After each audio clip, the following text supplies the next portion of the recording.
The morning sky over Seoul burned red when the first ships appeared. Hansol Kim stood on his apartment balcony, coffee mug forgotten in his hand as massive dark shapes blocked out the sun. 20 years in the military had taught him to recognize threats, but nothing had prepared him for this. The alien vessels were enormous. Each one was the size of a city, their hulls gleaming black metal that seemed to absorb light rather than reflect it. They moved without sound, hanging in the sky like storm clouds that refused to break. Hansol's phone buzzed. His commanding officer's voice was tight with fear. "Colonel Kim, report to base immediately. We have a situation."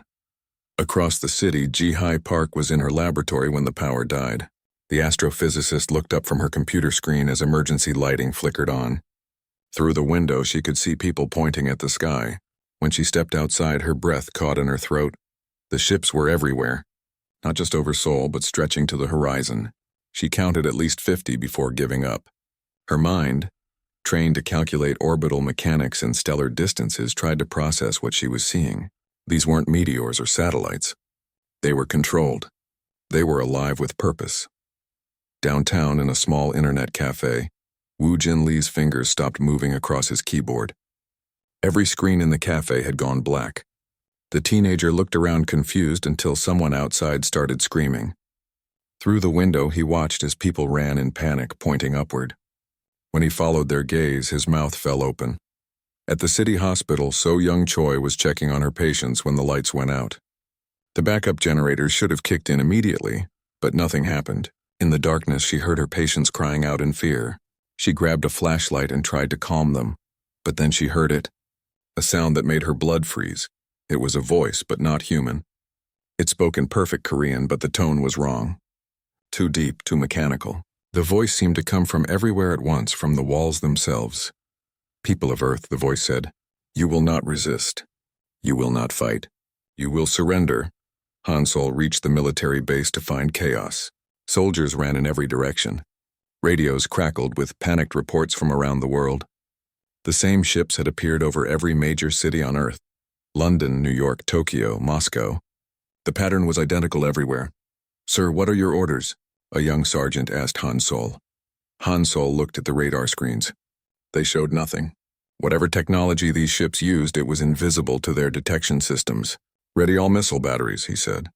"Prepare for defensive action." But before anyone could act, the ships began to move. Not toward the ground, but in formation above the cities. Hansol watched through binoculars as sections of the hulls opened like flower petals. Inside, he could see strange blue lights. The lights pulsed once. Every electronic device on Earth died instantly. Cars stopped moving. Planes fell from the sky. Computers, phones, radios, everything that used electricity simply stopped working. The world went dark in a single moment, but that was only the beginning. From the ships came smaller craft. They moved like liquid metal, flowing through the air without wings or engines. These carried soldiers, if they could be called that. The beings inside wore armor that seemed to be made of the same black material as their ships. They were tall, with limbs too long for their bodies. Their faces were hidden behind masks that glowed with the same blue light. The invasion was swift and merciless. Human weapons that still worked proved useless. Bullets bounced off the alien armor like raindrops. The few tanks that could start without electronics were destroyed by weapons that fired beams of pure energy. Hansol gathered what soldiers he could and tried to organize a defense, but it was hopeless. The aliens had weapons that could punch through concrete walls. Worse, they had devices that created fields of strange energy. Any human who entered these fields found themselves unable to move, as if their muscles had forgotten how to work. Ji-Hai watched from her laboratory as the aliens set up these paralysis fields throughout the city. The blue energy created invisible barriers that divided Seoul into zones. Humans could walk freely within each zone, but crossing from one to another became impossible. Their bodies simply would not obey. The message came on the third day. It was broadcast somehow into every human mind on Earth simultaneously. The alien voice spoke in every language at once, and somehow everyone understood. "I am Overlord Vextar of the Galactic Empire. Your world now belongs to us. You will work. You will obey. You will serve. Resistance is not possible. Your technology is primitive. Your weapons are useless. Your bodies are weak. Accept your new place in our empire. Wu Jin had managed to find an old radio that still worked. The broadcasts from other countries told the same story. The aliens had conquered the entire planet in 3 days. Governments had fallen. Armies had surrendered. The paralysis fields made organized resistance impossible. But the worst part came in the following weeks. The aliens began taking people. They started with the children. Teams of the tall beings would enter human zones and select the youngest and brightest. The children were loaded onto the flowing metal craft and taken away. Parents who tried to stop them found themselves paralyzed by the alien weapons. So Young tried to help families whose children had been taken, but there was little she could do. The aliens had also seized most medical supplies. She was forced to use primitive methods to treat injuries and illness. Many died who could have been saved with proper equipment. The aliens made their intentions clear through their actions. Humans were sorted into work groups. The strong were sent to mines to dig for materials the aliens needed. The intelligent were put to work in facilities that no human understood. Scientists like HFY found themselves forced to study alien technology, though they were never told what purpose their work served. Han Solo's military training proved useless in this new world. The aliens had no interest in soldiers as fighters. Instead, he was assigned to organize work groups and make sure humans followed orders. The humiliation burned in his chest, but any act of defiance resulted in paralysis fields that left rebels unable to move for days. Months passed. The human population learned to live under alien rule. Hope faded as people realized that help was not coming. There were no hidden armies, no secret weapons, no miraculous salvation. Earth belonged to the Galactic Empire now, and humans were property. But in the darkness of defeat, something else began to grow. Small groups of humans started finding ways to communicate despite the paralysis fields. They shared information, resources, and most importantly, they shared anger. The aliens had made one mistake. They had assumed that conquest meant the end of human spirit. They were wrong. 3 years had passed since the sky burned red. Han Solo crouched in the abandoned subway tunnel beneath Seoul, watching Wu Jin work by candlelight. The young man had grown thin like all of them, but his fingers still moved quickly across the salvaged electronics. "I think I can get through to the Busan group," Wu Jin whispered. He had learned to rebuild old radios using parts the aliens ignored. Simple vacuum tubes and copper wire were beneath their notice, but they could carry human voices across the dead zones. Around them, 30 other people waited in the darkness. They called themselves the Underground, though Han Solo knew there were similar groups hiding in cities around the world. The aliens had divided humanity into work zones, but they had not broken the human need to resist. HFY sat near a small pile of alien technology they had managed to steal. 3 years of forced labor in their research facilities had taught her much about how their systems worked. What she had discovered made her stomach turn. "Han Solo," she said quietly, "I need to show you something." She led him deeper into the tunnel away from the others.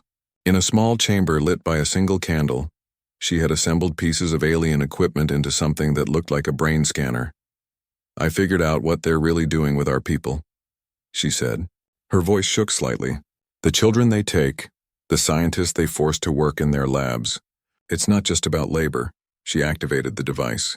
Holographic images appeared in the air, showing complex neural patterns.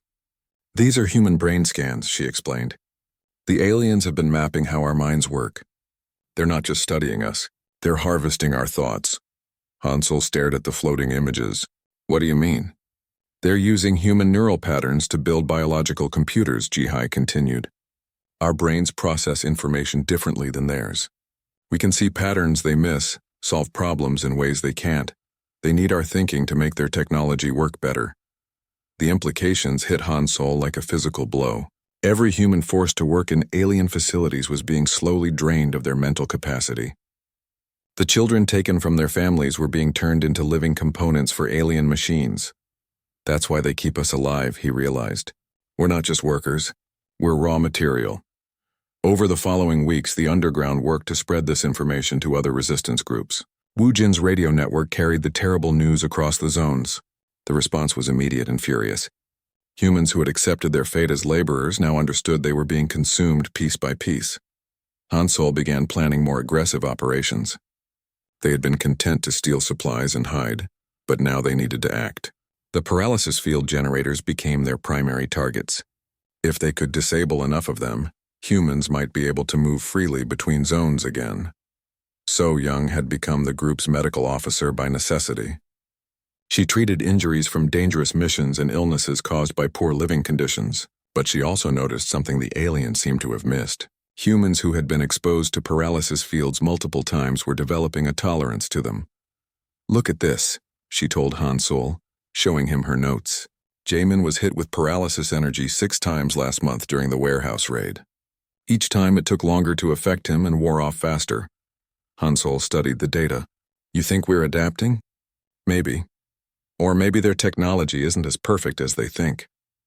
The Underground's most ambitious mission came in the spring of their 4th year. Intelligence gathered from Jihai's work indicated that the aliens were building a new type of facility near the old airport. Unlike the mining operations or research labs, this one was heavily defended. "It has to be important," Han Sol told his team. "We need to know what they're building." The mission required Wu Jin to disable security systems while the others provided distraction. The young hacker had become expert at using human creativity to outsmart alien logic. Their computers were powerful but predictable. Human intuition could find weaknesses that alien programming missed. They moved at night through the dead streets of Seoul. The city had become a maze of alien structures and human ruins.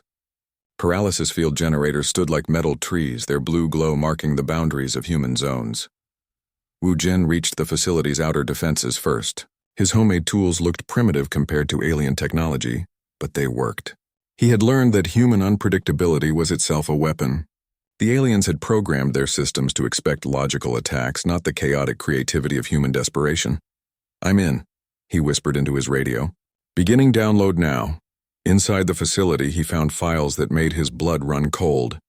The aliens weren't just harvesting individual human minds anymore. They were planning to connect every human on Earth into a single massive biological computer. The neural patterns they had been collecting were pieces of a larger puzzle. "They want to turn all of humanity into one giant brain," he reported, with them controlling it. But as Wu Jin worked to copy the files, alarms began to sound. His entry had been detected. He tried to finish the download, but alien soldiers were already surrounding the building. "Get out," Han Sol ordered over the radio. "We'll create a distraction." The underground fighters attacked the facility's guards, but they were outnumbered and outgunned. The battle was desperate and brief. Han Sol watched 3 of his people fall to alien energy weapons before ordering a retreat. Wu Jin ran through the facility's corridors with the stolen data, but the aliens had sealed the exits. He found himself trapped in a computer room as footsteps approached. Making a desperate choice, he transmitted the files to the Underground's hidden base, then destroyed his equipment. When the alien soldiers found him, Wu Jin was sitting calmly with his hands raised. He had bought enough time to warn the others, but at the cost of his own freedom. The interrogation was brutal. The aliens had perfected techniques for extracting information from human minds. Under their mental probes, Wu Jin tried to resist, but eventually the pain became too much. The location of the Underground's main base spilled from his consciousness like water from a broken dam. 2 days later, alien forces surrounded the subway tunnels. They came in overwhelming numbers, using paralysis weapons to disable resistance before it could begin. Han Sol and his surviving fighters tried to escape through maintenance tunnels, but the aliens had mapped the entire underground system. The battle was one-sided. So Young worked frantically to save the wounded while explosions echoed through the tunnels. Jihai destroyed her research notes rather than let them fall into alien hands. Around them, people who had become family over 3 years of hiding died fighting for a freedom that seemed further away than ever. "This way," Han Sol shouted, leading survivors toward a service tunnel that might still be clear. Behind them, the aliens methodically searched every chamber and passage. They reached an old maintenance room where Han Sol had hidden emergency supplies. Among them was a military communication array from before the invasion. It was primitive by alien standards, but it might be powerful enough to broadcast beyond Earth's atmosphere. "Can you make it work?" he asked Jihai. She examined the equipment with desperate hope. "Maybe, but it would take time, and using it would tell every alien ship in the system exactly where we are." "How long?" Han Sol asked. 20 minutes to set up, maybe 5 minutes to send a message." The sound of alien footsteps was getting closer. Han Sol looked at his remaining people. "So Young, Ji-hee, and 8 others. all that remained of a resistance that had once numbered in the hundreds. Do it, he decided. If we're going to die, let's make sure someone knows we were here. As Jihai worked to modify the communication array, Han Sol prepared for their final stand. The aliens would find them soon. The paralysis weapons would end their resistance. But maybe, just maybe, they could send one last message to the galaxy before the darkness took them. Outside, alien soldiers methodically closed in on their position. The Underground's war was ending, but Han Sol refused to let it end in silence. If this was their last moment of freedom, they would use it to speak words the Empire would never forget. Jihai's hands shook as she connected the last wire to the communication array. Sweat dripped from her forehead despite the cold air in the underground maintenance room. Above them, the sound of alien footsteps grew louder with each passing minute. How much longer? Han Sol asked, checking his weapon for the 10th time. They had maybe 6 shots left between all of them. Not enough to stop an alien squad, but enough to make their final moments count.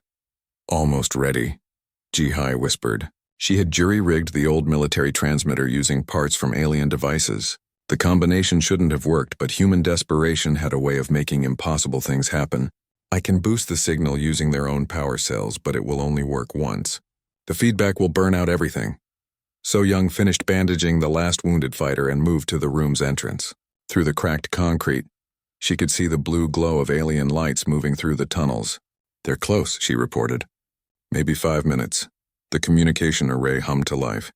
Ancient human technology merged with alien power sources created something neither species had designed.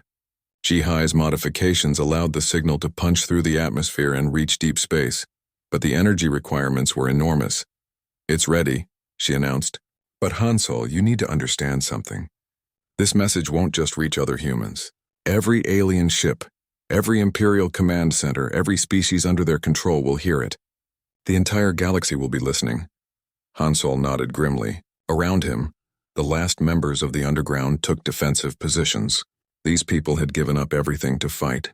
They had watched their families taken, their world conquered, their hope crushed. If these were their final moments, he wanted them to matter. What should we tell them? Asked Minho, one of the younger fighters. His voice carried the weight of 3 years under alien rule. Han Sol considered the question. What could humans say that would make a difference? The galaxy had watched Earth fall without offering help. Countless other worlds had surrendered to the Empire. What words could possibly change anything? He thought about Wu Jin, captured and probably dead by now. He thought about the children taken from their families, turned into biological computers. He thought about every human forced to dig in alien mines or work in research facilities. 3 years of suffering, and for what? Sir, So Young called urgently. I can see their lights. They'll be here in 2 minutes. Jihai activated the recording system. The transmitter would broadcast whatever they said across multiple star systems. Alien communication networks would carry their words to species they had never met on worlds they would never see. Han Sol stepped in front of the camera. Behind him, his people prepared for their last battle. He could hear alien voices echoing through the tunnels, getting closer. The blue glow of paralysis weapons lit the walls. For a moment, he wasn't sure what to say. The weight of speaking for all humanity pressed down on him. What could one man say that would matter to a galaxy? What message could carry the weight of human suffering and human strength? Then he remembered why they had fought. Not because they expected to win, but because they refused to surrender quietly. Not because they were strong enough to defeat the Empire, but because they were too stubborn to accept defeat. The camera light turned red. Across the galaxy, communication systems that had carried orders for conquest now carried something else. Something the Empire had never heard before. Han Sol looked directly into the camera. His voice was calm, steady, without fear or pleading. He spoke 2 words that would echo across the stars. We're coming, that was all. No threats, no demands, no desperate bargaining. Just a simple promise delivered with absolute certainty. The transmission ended and the equipment began smoking from the overload. The alien soldiers reached their position 30 seconds later. They burst through the entrance expecting to find desperate humans begging for mercy. Instead, they found fighters who met them with weapons ready and smiles on their faces. The battle lasted 3 minutes. It was hopeless from the start, but the humans fought with a fury that surprised their attackers. So Young threw improvised explosives while Jihai used an alien energy weapon she had modified. Each member of the underground made the aliens pay for every step forward. In the end, paralysis fields ended their resistance. Hansel found himself unable to move, watching as alien soldiers secured the area. But he felt no despair. His message was already racing across the galaxy at light speed, carrying those 2 words to every corner of the Empire. On distant worlds, alien commanders received the transmission with confusion. What did it mean? Earth was conquered. Its resistance was broken. Humans were scattered workers and test subjects. How could they be coming? Overlord Vextar viewed the message from his command ship orbiting Earth. The primitive human had looked directly into the camera with no fear in his eyes. No anger, no desperation, just quiet certainty. The Overlord replayed the message several times, trying to understand what he had missed. 2 words, he said to his officers. This defeated species sends us 2 words. His subordinates found it amusing. How could broken humans threaten the Galactic Empire? They controlled 47 star systems. Their technology was thousands of years more advanced. Their armies had never been defeated. But something about the message bothered the Overlord. It was the human's tone. He had not sounded like someone making an empty threat. He had sounded like someone stating a fact. The transmission reached other species throughout the Empire. On the mining world of Kepler 442b, enslaved reptilian beings called the Thanari heard it during their work shift. The message was automatically translated into their language, but the meaning remained clear. We're coming, the human had said. Not we will come or we might come, present tense, as if they were already on their way. On the ocean world of Glisa 667c, aquatic people called the Murdani stopped their forced labor to listen. They had been conquered 50 years ago and had long given up hope of freedom. But the humans' words stirred something they thought was dead. The message reached the crystal beings of the Vega system, who communicated through light patterns. They had never heard of Earth or humans before, but they understood the tone. It was the sound of a promise that would be kept. Across the galaxy, billions of enslaved beings heard 2 words from a species they had never met. Most dismissed it as empty defiance, but some remembered what it felt like to promise resistance. Some remembered what it meant to refuse surrender. Back on Earth, Hansel and his surviving fighters were taken to an Imperial detention facility. The paralysis effects wore off after several hours, but they remained imprisoned in energy cells that prevented movement. Guards came to question them about other resistance groups, but the humans said nothing. Your message was intercepted, an alien interrogator told Hansel. Do you think 2 words will save your species? Hansel smiled. I think you'll find out. The interrogator was puzzled. This human had no weapons, no army, no hope of rescue. His planet was conquered, his people enslaved. What could possibly make him so confident?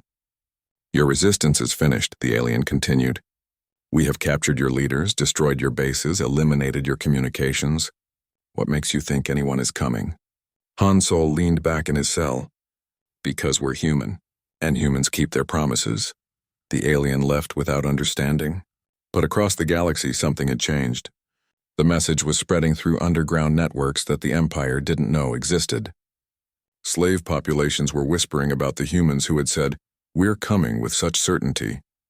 On some worlds, small acts of sabotage began appearing. Nothing major, just enough to slow production or damage equipment. The Empire's local commanders reported these incidents as minor problems, not realizing they were connected. But Overlord Vextar was beginning to understand. He had conquered hundreds of species, and he knew the signs. The human message had not been a threat, it had been a spark. And across his empire, that spark was beginning to catch fire. The humans had done something no conquered species had ever managed. With just 2 words, they had reminded the galaxy what defiance sounded like. 6 months after the transmission, strange things began happening across Earth. It started small. A paralysis field generator in Mumbai flickered for 3 seconds. Another in Cairo shut down for 10 minutes before restarting. Alien technicians couldn't find any cause for the malfunctions. In her cell aboard the Imperial detention ship, So Young noticed it first. The energy barrier that kept her imprisoned dimmed slightly every few hours. She began timing the fluctuations, keeping track with scratches on the metal wall. 3 cells away, Hansel felt it too. The paralysis field that should have kept him motionless sometimes seemed weaker. He could move his fingers when he shouldn't have been able to move at all. At first he thought he was imagining things, But down on Earth's surface, the effects were becoming impossible to ignore. In the work zones around Seoul, humans reported that paralysis weapons were taking longer to activate. People who should have been frozen found they could still move slowly. Some seemed completely immune. Ji-Hai, working in an alien research facility under heavy guard, began documenting what she observed. The aliens had forced her to study human neural patterns, but now she was seeing something unexpected in the data. Human brain activity was changing. The neural mapping is showing interference, she told her alien supervisor, pointing to the holographic displays. Human bioelectrical patterns are creating feedback in our systems. The alien scientist examined the data with growing concern. How is this possible? Human technology is primitive. It's not technology, Ji-Hai realized. It's evolution. Our brains are adapting to your paralysis fields. Each exposure makes us more resistant. What she didn't tell the alien was that the adaptation was spreading. Somehow, the resistance one human developed was transferring to others. The neural harvesting program that was supposed to turn humans into biological computers was having an unexpected effect. It was creating a network. In detention facilities around the world, captured resistance fighters began reporting the same phenomenon. Wu Jin, who had been presumed dead, was actually in a maximum security prison. The aliens had been trying to extract information from his mind for months, but instead of breaking him, the process had connected him to something larger. Late at night, when the facility was quiet, he could feel other minds, faint at first, like whispers at the edge of hearing, but growing stronger. The alien neural probes had accidentally created links between human consciousness. Every human they had experimented on became part of a growing network. The children who had been taken for re-education were the strongest nodes in this network. Their young minds had proven impossible to fully reprogram. Instead of becoming alien servants, they had learned to use imperial technology while maintaining their human identity. 8-year-old Dawon Park sat in her re-education center, pretending to study alien mathematics. But in her mind, she was communicating with other children across the planet. They had learned to hide their thoughts from their captors while sharing information among themselves. The defense grid control is in Building 7, she thought, whispered to her network. Guard change happens every 4 hours. Across the galaxy, the message "We're coming" continued to spread. But it was no longer just words. The human neural network had somehow infected Imperial communication systems. Every time an alien device processed human thought patterns, it became slightly corrupted. On the mining world of Proxima Centauri, Thanari workers noticed that their overseers' weapons were malfunctioning more frequently. The energy whips that had kept them in line for decades were becoming unreliable. Some stopped working entirely. The Merdani on their ocean world discovered that Imperial underwater facilities were experiencing power failures. Life support systems designed to keep the aliens comfortable in the deep sea were breaking down. For the first time in 50 years, some sections of their world were free of Imperial control. Overlord Vextar studied reports from across his empire with growing alarm. Equipment failures, communication glitches, and unexplained system corruptions were being reported from 47 different star systems. The problems had started after the human transmission and were getting worse. How can one species cause this much disruption? He demanded of his science council. The human neural patterns appear to be incompatible with our technology at a fundamental level, his chief scientist reported. Every time we process their thoughts, it creates cascading errors in our systems. Then stop processing their thoughts, Vextar ordered. We cannot, Overlord. The biological computers require human neural patterns to function. Without them, our technology becomes 50% less efficient. Back on Earth, the human network was growing stronger. Hansol could now communicate clearly with other resistance members through thought alone. The alien detention systems were designed to prevent physical communication, but had no defense against mental contact. Status report. He thought to his scattered fighters. Responses came from around the world. Resistance cells that had been isolated for months were suddenly back in contact. Plans began forming across continents as humans shared information instantaneously. So Young had used her medical knowledge to understand what was happening to them. We're becoming something new, she reported through the network. The alien experiments have triggered dormant parts of our brains. We're developing abilities they never intended. The evidence was everywhere. Humans were not just becoming resistant to paralysis fields. Some could see through alien camouflage technology. Others could sense the emotional states of their captors.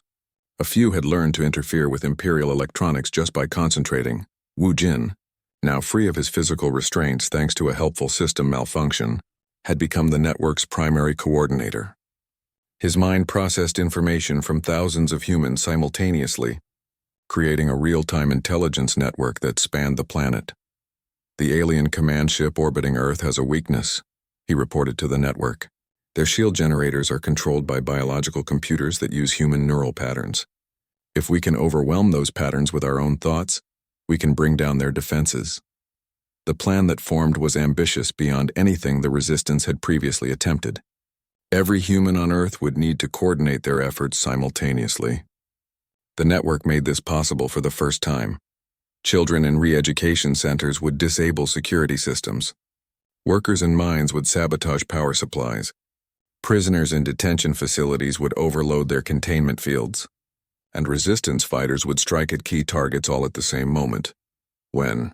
Hansel asked through the network. The answer came from Daun and the other children. They had been studying alien technology for 3 years and understood it better than any adult human. Tomorrow, when their command ship adjusts orbit, they'll be running full power through all systems. That's when they're most vulnerable. Across the galaxy, other species were watching events on Earth with growing interest. The humans had promised they were coming, and now it seemed they might actually mean it. Resistance movements that had been dormant for decades began stirring. On the Thanari mining world, workers quietly prepared improvised weapons. The Murdani tested their old freedom songs using sound frequencies that interfered with alien equipment. The crystal beings of Vega began synchronizing their light patterns to create disruptive interference. Overlord Vextar felt the change in his empire like a physical pain. Reports of unrest were coming from worlds that had been peaceful for generations. Equipment failures were becoming systematic sabotage. His perfect order was crumbling.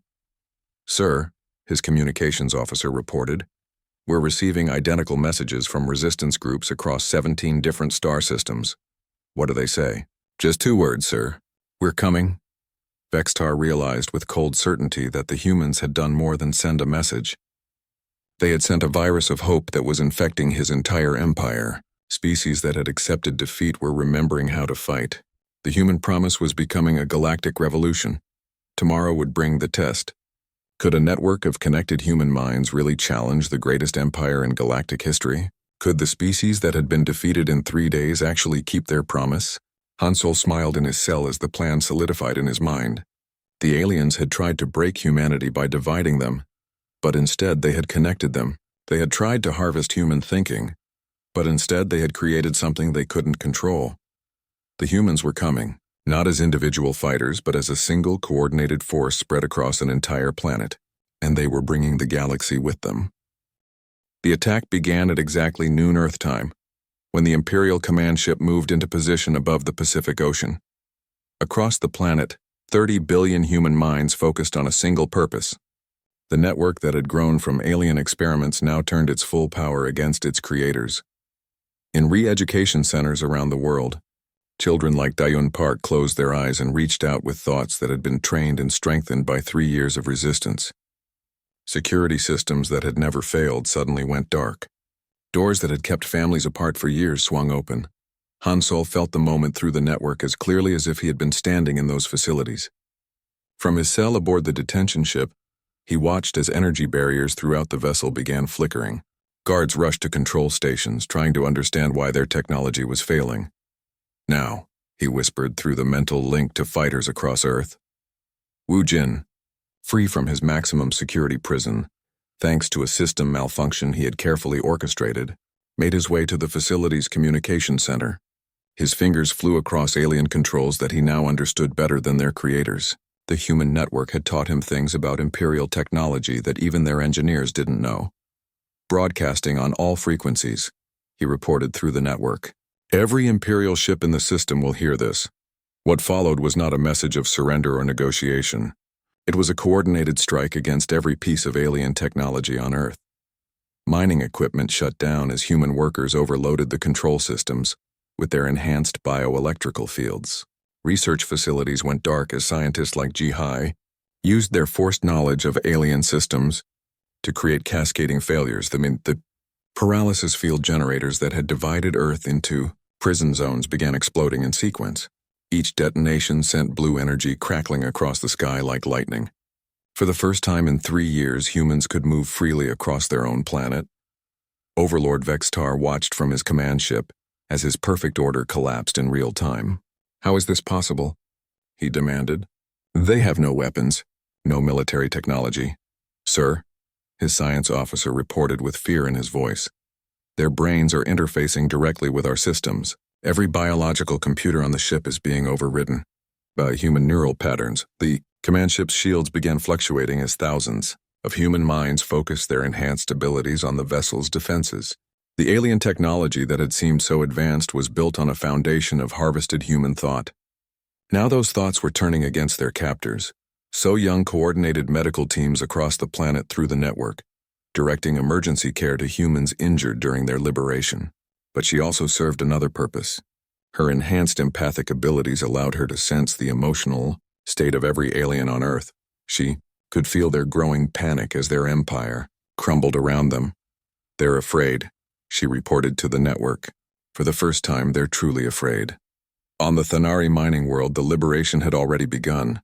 Workers who had heard the human message months ago used improvised weapons to overwhelm their surprised overseers. The malfunctioning Imperial equipment made resistance possible for the first time in decades. Similar uprisings were happening across 17 star systems. The Merdani used their sonic abilities to shatter underwater Imperial facilities. The crystal beings of Vega coordinated their light patterns to blind alien sensors and disable their technology. Every species that had heard "we're coming" was making those words reality. Hansol's detention cell finally failed completely, its energy barriers collapsing as human neural interference overwhelmed the ship's systems. He made his way through corridors filled with panicking guards toward the command center. Other prisoners were escaping throughout the vessel, but they moved with purpose rather than chaos. The network coordinated every action. He reached the bridge to find Overlord Vextar standing among failing displays and smoking control panels. The alien ruler turned to face him with a mixture of rage and disbelief. "This is impossible," Vextar said. "We conquered your world in 3 days. Your technology is thousands of years behind ours. Your weapons couldn't even damage our armor." Hansol walked calmly across the bridge, stepping over debris from exploded consoles. Around them, the ship shuddered as its systems continued failing. Through the viewports, he could see similar damage spreading to other Imperial vessels. "You made one mistake," Hansol said. "You assumed that conquest meant victory." "We defeated every army on your planet," Vextar protested. "We broke every government. We enslaved your entire species. You paralyzed our bodies," Hansol acknowledged. "You took our children. You tried to break our spirits, but you forgot something important about humans." The ship lurched as its main power systems failed. Emergency lighting cast red shadows across the bridge as the most powerful vessel in the Imperial fleet died around them. "We don't just survive," Hansol continued. "We learn, we adapt. We grow stronger from every challenge. And we always keep our promises." Through the network, he could feel the liberation spreading across Earth. Families were reuniting as children escaped from re-education centers. Scientists were using their knowledge of alien technology to build new defenses. Workers were taking control of mining facilities and converting them to serve human needs. "You turned our neural patterns into the foundation of your technology," Hansol explained. "You thought you could harvest our thoughts like any other resource. But human minds don't work like that. We connect, we share. We become more than the sum of our parts." Vextar stumbled as another explosion rocked the ship. "You cannot win. The Empire spans 47 star systems. We have armies you cannot imagine." "Had," Hansol corrected. "You had an empire. Look around you. It's falling apart because you built it on stolen thoughts from species you never understood." Reports were flowing through the network from across the galaxy. The Thanari had taken their mining world and were broadcasting technical data to help other species disable Imperial technology. The Merdani were using their songs to coordinate resistance across multiple ocean worlds. The crystal beings had created a light-based communication system that the Empire couldn't intercept or jam. "This started with one message," Hansol said. "2 words that reminded everyone in your empire what freedom sounds like. Now it's spreading faster than you can stop it." Wu Jin's voice echoed through the dying ship's communication system. "Attention Imperial forces," he announced. "This is the Human Liberation Network. Your technology has been compromised by the same minds you tried to enslave. Surrender now and you will be treated fairly. Continue fighting and face the combined resistance of 47 star systems." Across the Imperial fleet, alien commanders found themselves facing an impossible choice. Their weapons weren't working properly. Their communication systems were corrupted by human neural interference. Their shields were failing as the very technology they depended on turned against them. Ship after ship powered down and transmitted surrender signals. The crews who had conquered hundreds of worlds found themselves defeated by the minds they had tried to harvest. Vextar activated a personal communication device and sent a message that would be his last as Overlord. "All Imperial forces retreat to the outer systems. Earth is lost. Humanity has—" He paused, struggling with the words. "Humanity has won." Hansol helped the defeated Overlord to a chair as the command ship's life support systems began failing. "This isn't about winning or losing," he said. "It's about remembering who we are. You tried to make us forget, but humans don't give up. We don't stay down. We don't break." The ship was dying around them, but rescue craft were already approaching. Human vessels cobbled together from Imperial technology and powered by the same neural networks that had brought down the fleet. So Young was coordinating medical teams to treat both human and alien wounded. The liberation was becoming something larger than revenge. "What happens now?" Vexter asked. "Now we rebuild," Hansol said. "Not just Earth, but all the worlds you conquered. We help every species find its own path to freedom, and we make sure this never happens again." 3 months later, Earth had become the center of something unprecedented in galactic history. Not an empire built on conquest, but an alliance founded on cooperation. Representatives from dozens of species worked together to create new forms of government that respected the unique qualities of each member. The former Imperial technology was being modified to serve peaceful purposes. Mining operations became sustainable resource programs. Research facilities studied cures for diseases instead of weapons. Re-education centers became schools that celebrated diversity rather than enforcing conformity. Hansol stood in the rebuilt United Nations building in New York, looking out at a sky no longer darkened by alien ships. The paralysis field generators had been converted into communication towers that helped coordinate the growing alliance. Children who had been taken from their families were reunited and helping to design a better future. Ji Hai had become Earth's chief technology advisor, using her understanding of both human and alien science to develop new innovations. Wu Jin managed the neural network that now connected willing minds across multiple species, facilitating understanding and cooperation.